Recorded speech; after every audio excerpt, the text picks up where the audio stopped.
Thank you very much to the great people of Battle River-Crowfoot.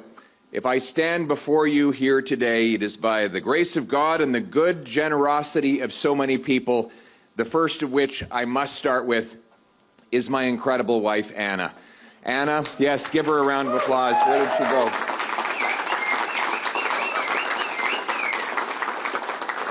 Anna, you have been an incredible rock for our family. You've been the glue that has bound us all together. And to my kids, à mes enfants, Valentina et Cruz, vous me manquez énormément. Vous me manquez énormément.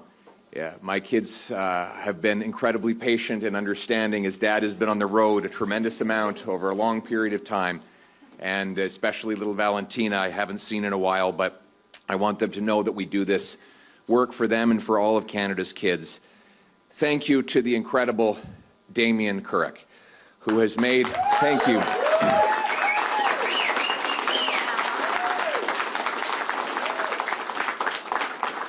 Whose gracious sacrifice has made this moment possible. He and Danielle have been filled with kindness and generosity to us.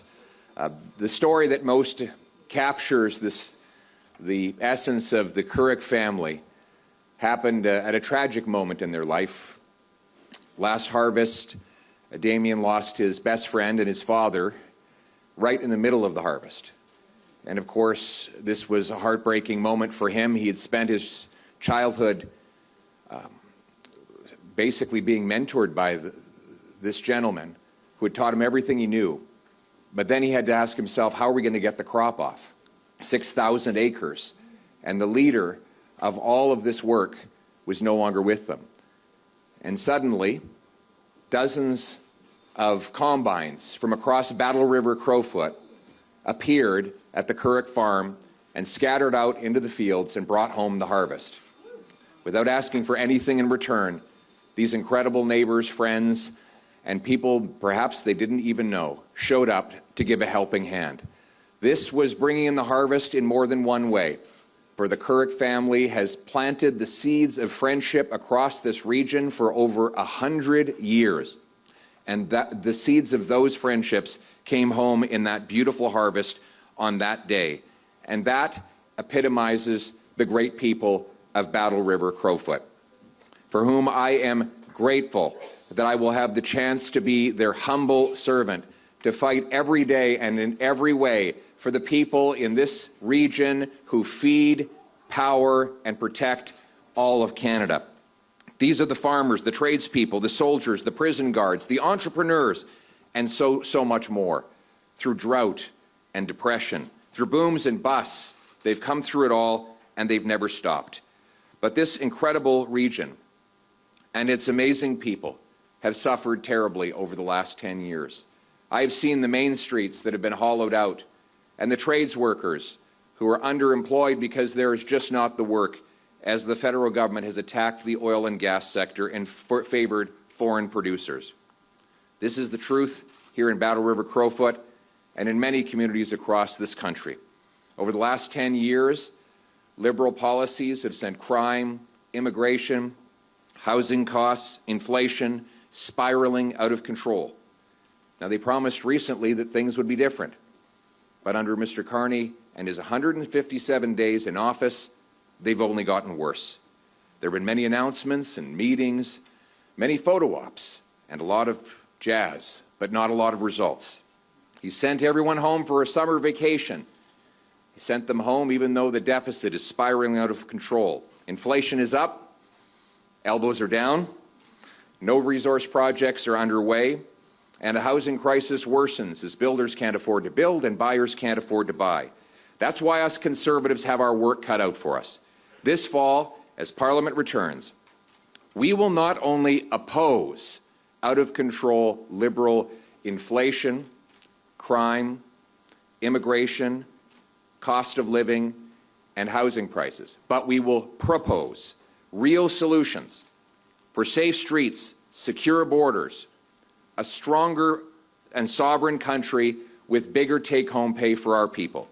We will put Canada first, and we will do so in a way that will make our country self-reliant and make our people capable of earning paychecks that buy affordable food and homes in safe neighborhoods.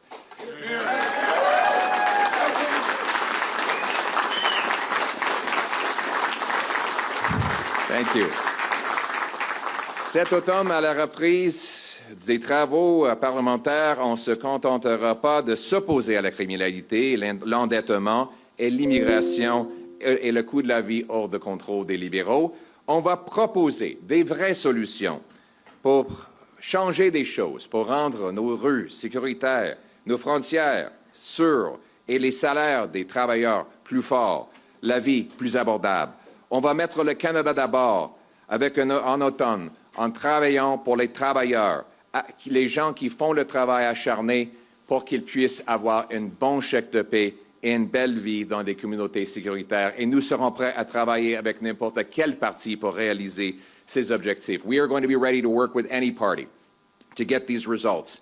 We need stronger take-home pay for our people in Battle River-Crowfoot and across Canada, because people can't afford to live. They tell me the same story everywhere I go. Canadians now spend 42% of their income on taxes, more than on food, clothing, and shelter combined. And Mr. Carney's deficits are actually bigger today than the ones that Justin Trudeau left behind. More money for bureaucracy, consultants, foreign aid, corporate welfare, fraudulent refugees, less money in the pockets of the people who earned it. We will push to cut waste and cap spending so that we can bring down inflation, debt, and taxes. We believe that Canadians deserve low taxes and bigger paychecks so that food and homes are not luxuries, but once again, the things that people can take for granted. You work hard for your money. It's time that your money started working hard for you.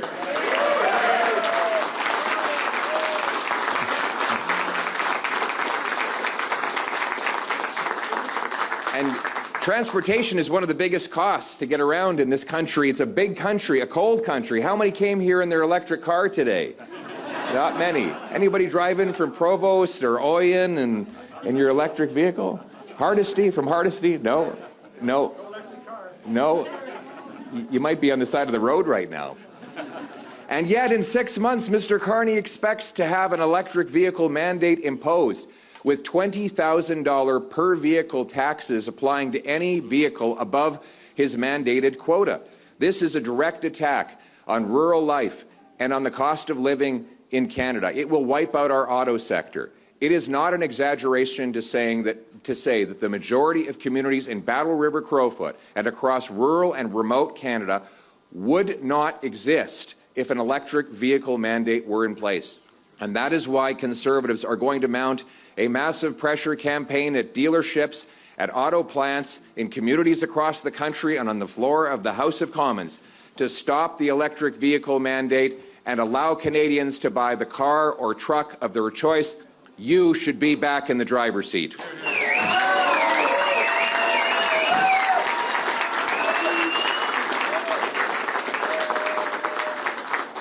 We need safe streets again, even in rural communities where Kevin Sorensen tells me they used to leave the doors unlocked.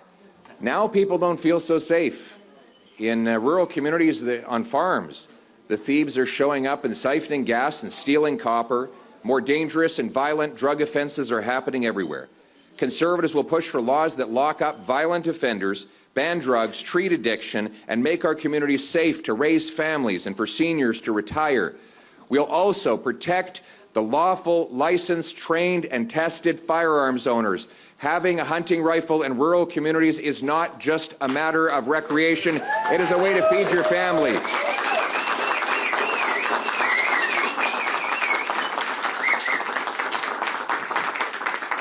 And we will secure our borders by putting an end to the Liberal open borders experiment of mass immigration, which has been a disaster.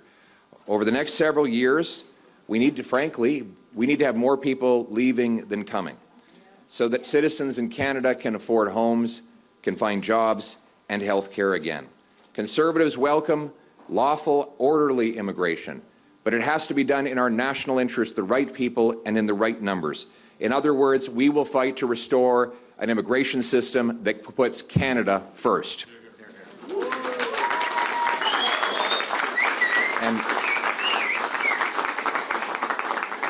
Most of all, we need to restore the sovereignty of our country. Our nation has become far too dependent on one export market, and increasingly the Liberals are losing two trade wars, one with China and one with the U.S.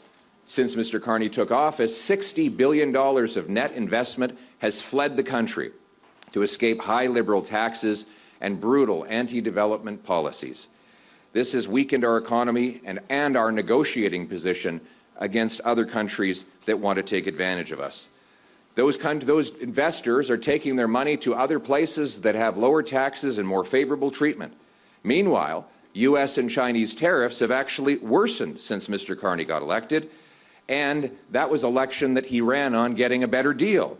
Conservatives will fight to put Canada first, and we will work with anyone from any party. We continue to extend our hand to Mr. Carney and say that we want to work with any party to put an end to the tariffs and get a fair deal for Canada. In fact, we're proposing solutions, nonpartisan solutions, that will help strengthen Canada's hand. For example, we propose a Canadian Sovereignty Act to take back control of our economic destiny. This act would legalize pipeline construction, rapid mine approvals, LNG plants, nuclear plants. It would get rid of the industrial carbon tax, the EV mandate. It would ensure that Alberta could continue increasing its output of oil and gas. It would pave the way to get pipelines built right across this country, and it would eliminate capital gains tax when you reinvest your profits here in Canada to bring back hundreds of billions of dollars investment. This is an idea I hope the Liberals will steal, because our purpose is Canada.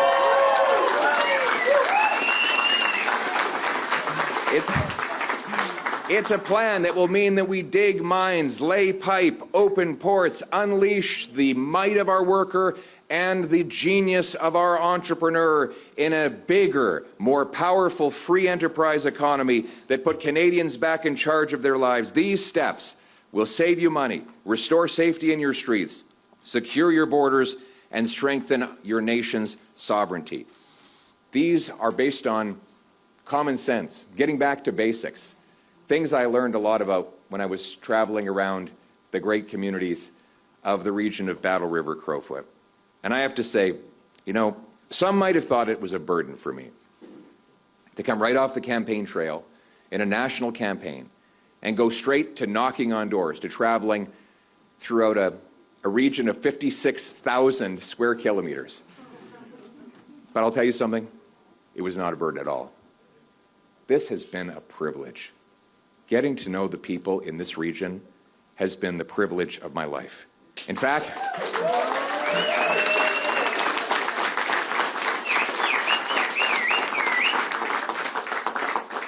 I've had a hell of a lot of fun. Whether it's been at the Bronc matches or the rodeos, or, you know, walking into a parking lot, some guy I don't even know walks up and offers me a big bag of beef jerky. What? It doesn't happen in the city. Or another guy says he's got a four-wheeler and he tells me I can tear around town in it all by myself. He trusts the city boy to do that. I don't know what he was thinking, but I really love the people of Battle River-Crowfoot. They're the kind of what you see is what you get. Give you the shirt off their back, tell it like it is, common sense people. They reinforce. I love you too. Thank you very much. I love you.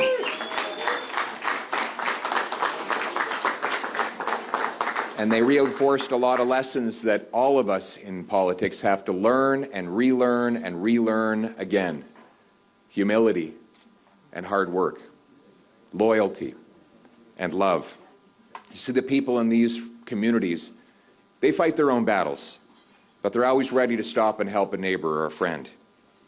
They know how to stretch a dollar, and most of all, they know, in the words of the great Paul Harvey, how to bail together a family with the soft, strong bonds of sharing. They reminded me of all of these things, and they also reminded me that the road to success is never a straight line. And most of all, you should never give up in hard times. That whenever hardship strikes, you need to stand up and keep on going. And if you care about something, you don't give up on it when things get difficult or will you suffer a setback? These stories that were on the faces of the people I met, the woman suffering from cancer who had just overcome days of radiation treatment, who showed up at my town hall in Stettler to tell me to keep going. I say to her, you don't give up, so I don't give up.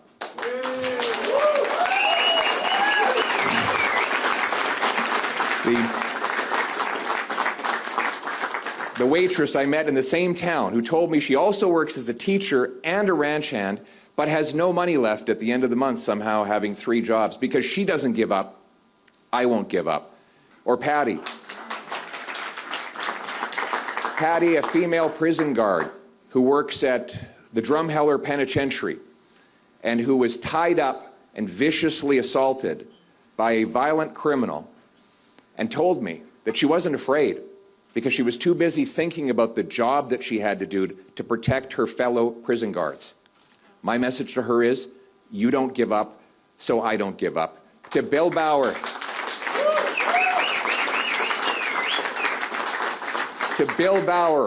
who turned 100 years old in Acme. He was born and raised in a sod hut in rural Saskatchewan and lived through the Dust Bowl and the Depression, all to move to Alberta and start generation after generation of family here in this wonderful region. Because he doesn't give up, I don't give up. To the great people of the special areas whose ancestors were told a century ago, including Damien's great-grandparents, that they'd never be able to farm on that land. Too tough and too dry. And yet, on the homestead signs that you drive by on the highway, those old names are still there, and their great-great-grandchildren are still making those fields blossom. They never gave up, so I will never give up. To the great...